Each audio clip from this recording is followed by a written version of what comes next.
esta nueva edición de Poder y Dinero aquí en Americano Media. Ustedes saben que hemos tenido elecciones muy importantes, regionales, locales, en España.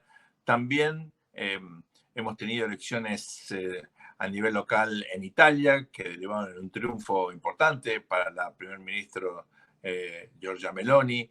En Turquía, como se esperaba, finalmente Erdogan logró ratificar su triunfo por un margen bastante más acotado a lo que muchos suponían, pero bueno, Turquía ahí logra indudablemente una continuidad. Ya estaba hace 20 años Erdogan en el poder, con esto va a tener 5 años más de mandato. Para algunos hay un riesgo enorme de deslizamiento autoritario de Turquía.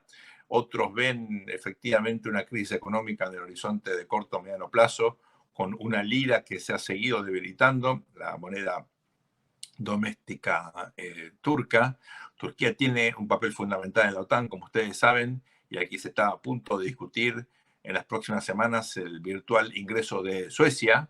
Esto es obviamente una consecuencia de la invasión de Rusia a Ucrania, que ha llevado a que países como Finlandia, la propia Suecia, busquen ingresar a la Alianza Atlántica, de la cual España es miembro desde comienzos de los 80, cuando un líder moderno, socialista, socialdemócrata, pero con una visión realmente muy ayornada de Europa, del mundo, de la economía, de la política, como Felipe González, bueno, revirtiendo una promesa de campaña, llevó efectivamente a España a una inserción total en el Occidente, luego de una tradición bastante marcada de aislamiento, incluso sobre la, con la dictadura de Francisco Franco. Lo interesante es que en estas elecciones los herederos, entre comillas, ¿no?, de Felipe González han sufrido una derrota realmente muy,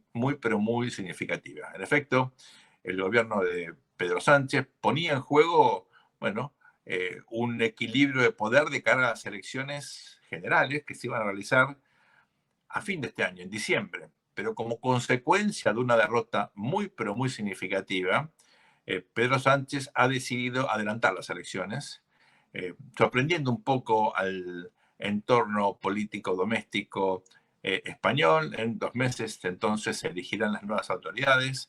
Esto, por supuesto, ha tenido enormes consecuencias, ha generado una especie de temblor, ¿no?, de terremoto en la política española. Los resultados lo que muestran es que el Partido Popular, que justamente reemplazó a Felipe González allá a los inicios de la década del 90, ustedes seguramente recordarán a Aznar, este líder español que acompañó al presidente George Bush 43 en su decisión de, bueno, luego de los ataques a las Torres Gemelas del 11 de septiembre, invadir Afganistán, tener una postura muy firme, muy dura en materia de relaciones internacionales. Es tal vez el presidente, así como Felipe metió a España en la OTAN, en algún sentido Aznar, bueno, acercó como nunca antes a España con los Estados Unidos. Ustedes recordarán el conflicto del fin del siglo XIX. Esto es muy importante para comprender lo que implica en el equilibrio europeo, en la OTAN y obviamente para los Estados Unidos este triunfo que ha obtenido el Partido Popular.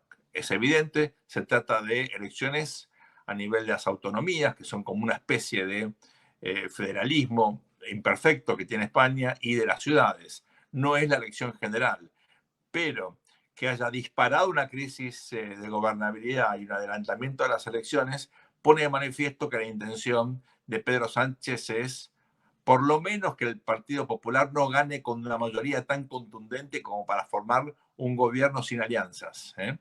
Eh, Aquí justamente la cuestión del consenso de las alianzas fue parte del debate. El Partido Popular aprovechó el desgaste de los años de la pandemia, de una economía que se ha recuperado, pero naturalmente con un ritmo menor a la expectativa de un sector importante de la población.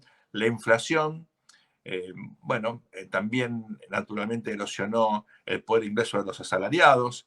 Es importante destacar aquí que, a diferencia de otros países europeos, España en algún sentido no sufrió tanto las consecuencias de la invasión de Rusia a Ucrania, particularmente en materia energética. Estaba mejor digamos, preparada para navegar por lo menos este primer año de conflicto bélico en el este de Europa, pero lo cierto es que el desgaste de la gestión fue muy importante, no solo o no tanto por las cuestiones económicas, y esto es muy significativo para mirar el contexto de la elección del año próximo en los Estados Unidos.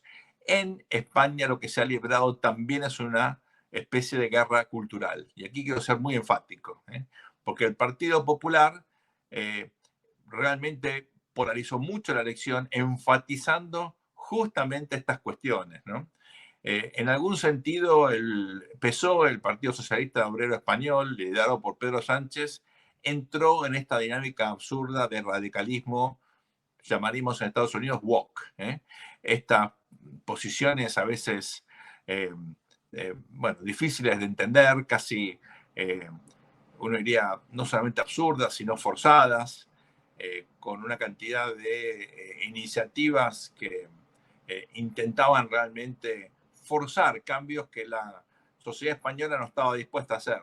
Y el precio que ha pagado por esta radicalización de la agenda cultural, de valores, de derechos, el PSOE ha sido realmente extraordinario. A punto tal que no solo ha crecido el Partido Popular, sino una fuerza de extrema derecha que se llama Vox, eh, que realmente tiene posturas casi de reivindicación del franquismo. Es algo parecido a lo que uno ve en Chile con el liderazgo de Kast. Bueno, esta fuerza, si bien tuvo un crecimiento mucho más acotado al registrado por el Partido Popular, por el PP, de todas maneras, en algunas regiones, bueno, se ha convertido casi en un aliado obligado del Partido Popular, que va a tener que generar coaliciones entonces con esta fuerza emergente, que es el resultado natural de esta deriva, digamos, de radicalización cultural, discursiva, ideológica del PP, ¿no? Es el principio de acción y reacción.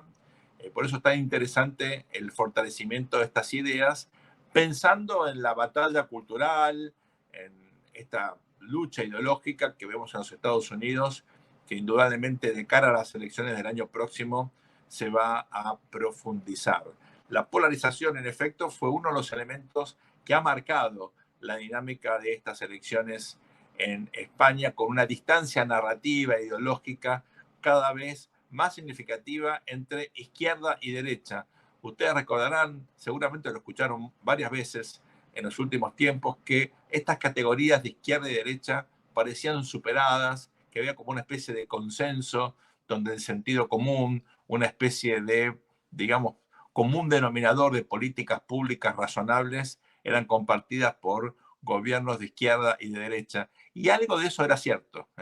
Uno veía a los demócratas en la época de Clinton abrazando la disciplina fiscal y algunas ideas conservadoras. Uno veía incluso a gobiernos conservadores de alguna manera con una agenda bastante expansiva en materia fiscal, por ejemplo, o incluso en algunos programas sociales, lo mismo en la Argentina, por ejemplo, con el gobierno del presidente Macri, o incluso Sebastián Piñera en Chile, ¿no? Que siendo un líder empresarial significativo de un partido como Renovación Nacional, siempre tuvo una agenda un tanto progre, no del todo nítidamente conservadora, de centro derecha. Era como que había como una especie de vergüenza por reconocerse abiertamente de derecha. Bueno, esto no existe más, ¿no? Y ahora la polarización es muy, muy significativa. Esto es uno de los aprendizajes que nos deja esta elección en España. Veremos qué pasa en julio.